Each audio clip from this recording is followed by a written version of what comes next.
వికారాబాద్ పట్టణంలోని బసవేశ్వర చౌరస్తా వద్ద మోదీ చిత్రపటానికి పాలాభిషేకం చేశారు బీజేపీ శ్రేణులు. వికారాబాద్ జిల్లా కేంద్రంలో శుక్రవారం రోజున బీజేపీ నాయకులు ప్రధానమంత్రి నరేంద్ర మోదీ చిత్రపటానికి పాలాభిషేకం చేశారు. మోదీ ప్రభుత్వం జీఎస్టీ తగ్గించడంపై హర్షిస్తూ మండల అధ్యక్షులు శివరాజ్ గౌడ్ ఆధ్వర్యంలో సంబరాలు జరుపుకున్నారు. రాష్ట్ర కార్యవర్గ సభ్యులు సదానంద్ రెడ్డి మాట్లాడుతూ న్యూఢిల్లీలో కేంద్ర ఆర్థిక మంత్రి నిర్మలా సీతారామన్ అధ్యక్షతన జరిగిన జీఎస్టీ కౌన్సిల్ సమావేశంలో పాల ఉత్పత్తుల నుండి ఆటోమొబైల్స్ వరకు జీఎస్టీ రేట్లపై కీలక నిర్ణయం తీసుకున్నారని, పేద మధ్యతరగతి వారికి చాలా ఉపయోగపడింది అని తెలిపారు.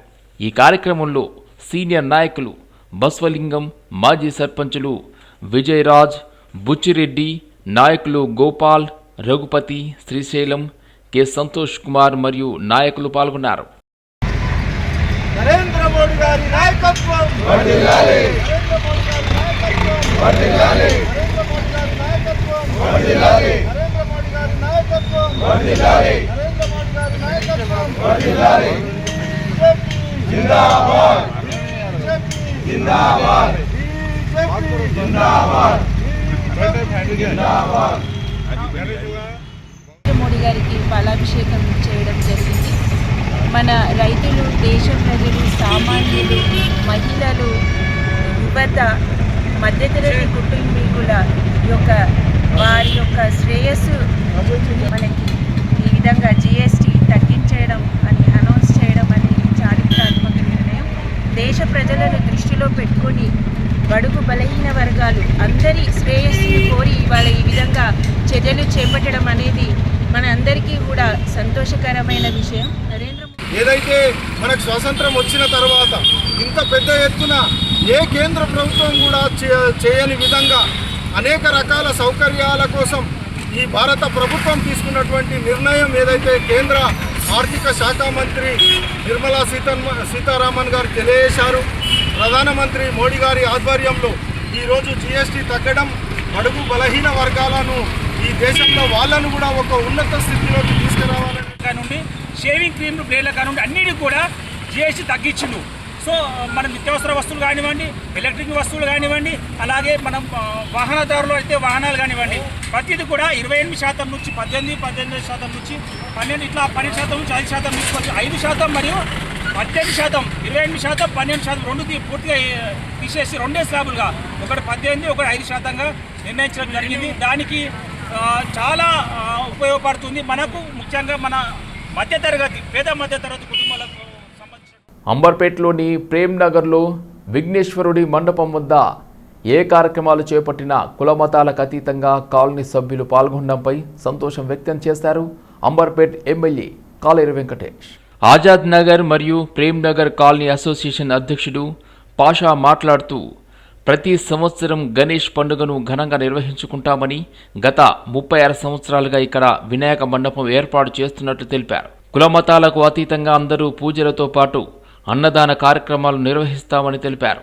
ఈ కార్యక్రమానికి స్థానిక ఎమ్మెల్యే కాలేరు వెంకటేష్ హాజరై విఘ్నేశ్వరుడి వద్ద ప్రత్యేక పూజలు చేశారు.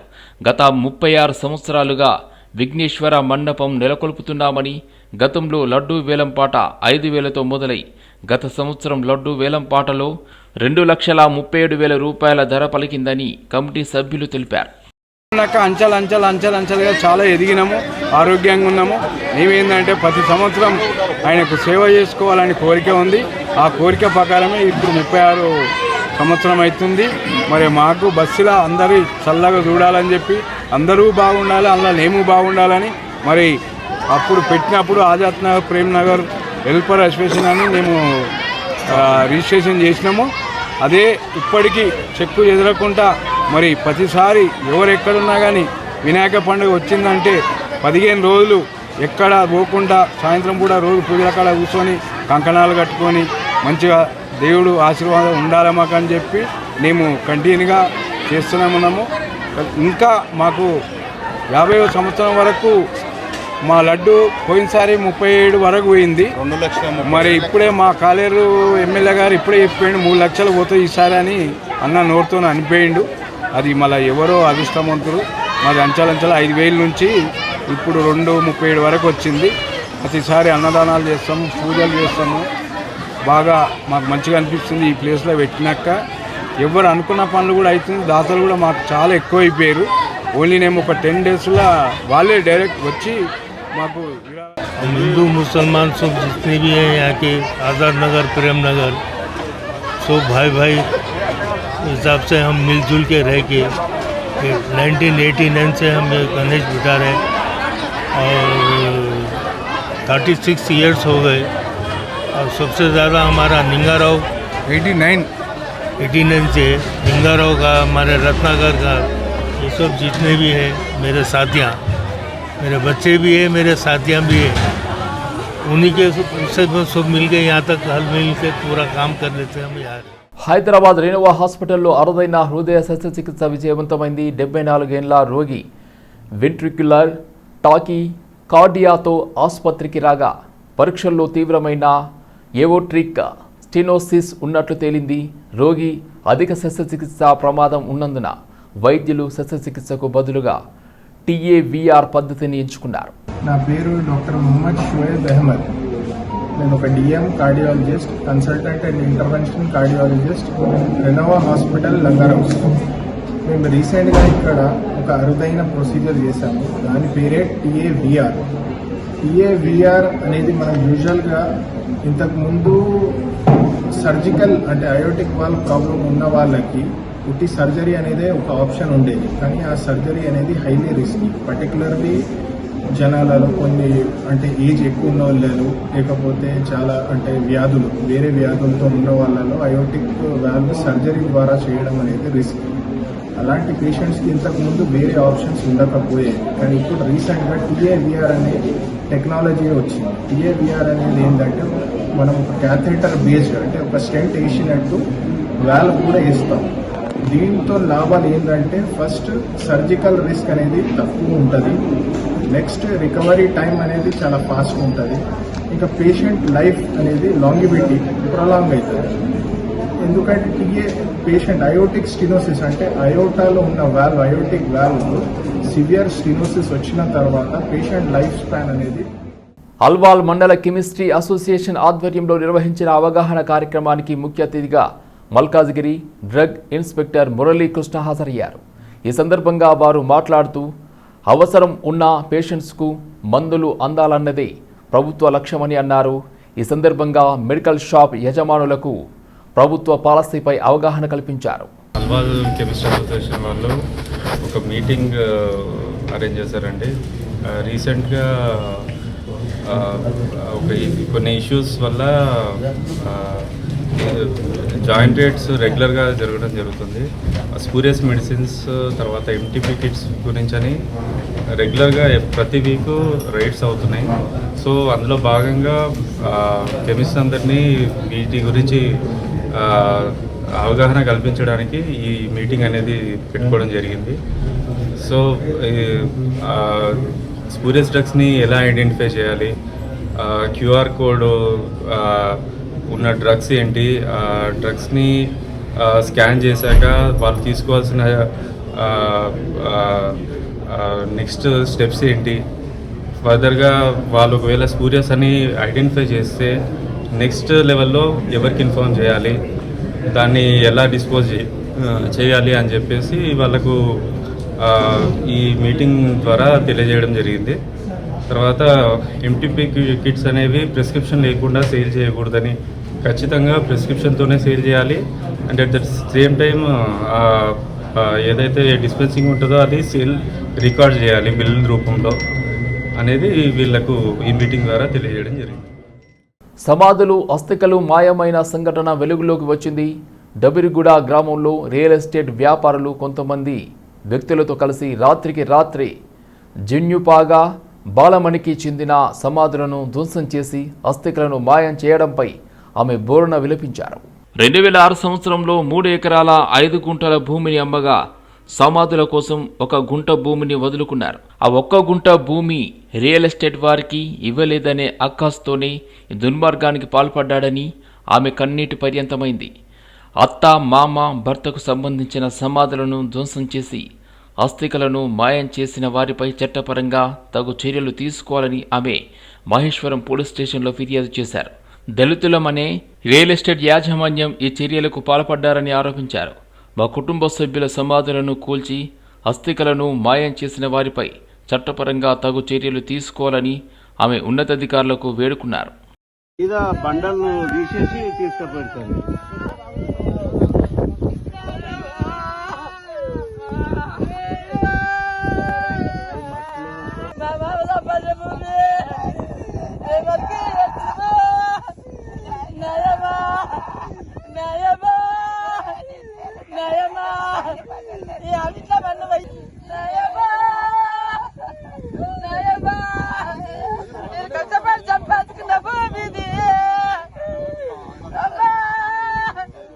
ఇప్పుడు భూబాధితులు ఉన్నారో వారి యొక్క సమాధులు అక్కడ 4 సమాధులు ఉన్నాయి.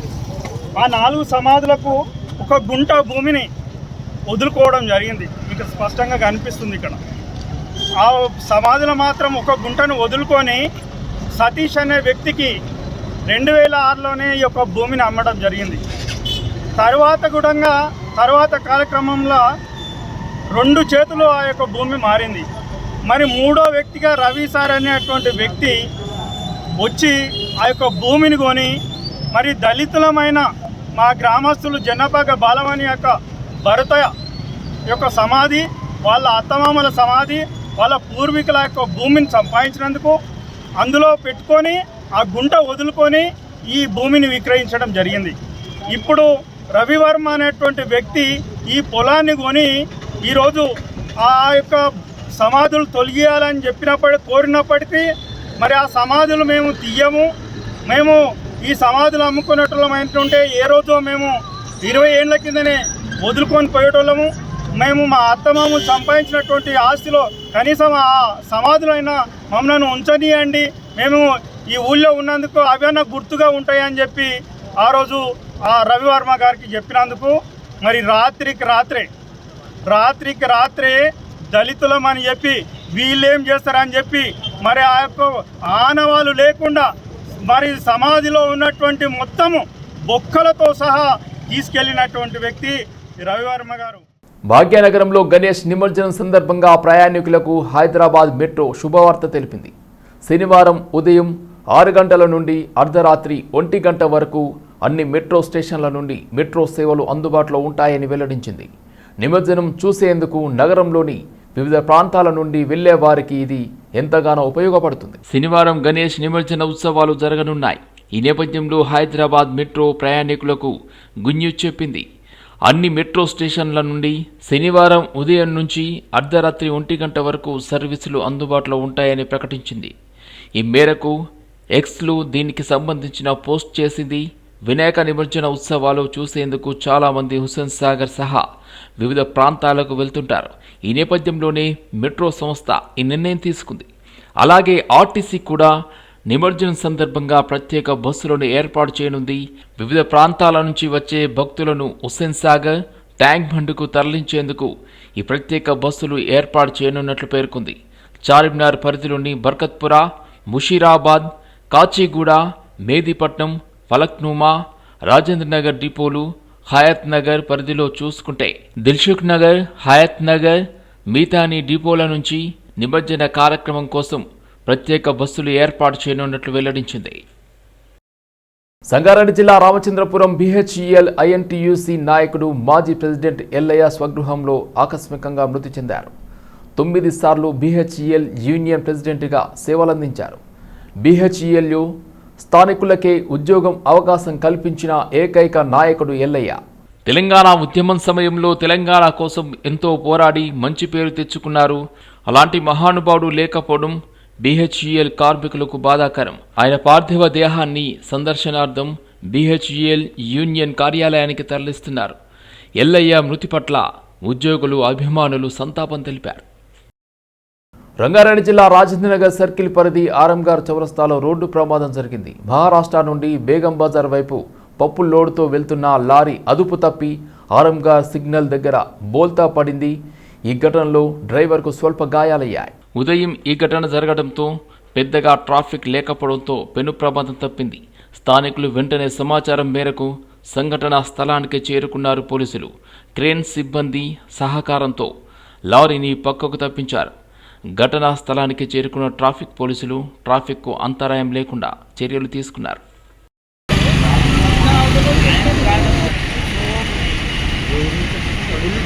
3 బండ్లు మొత్తం కదా 2 బండ్లు వెళ్ళిపోయినాయి.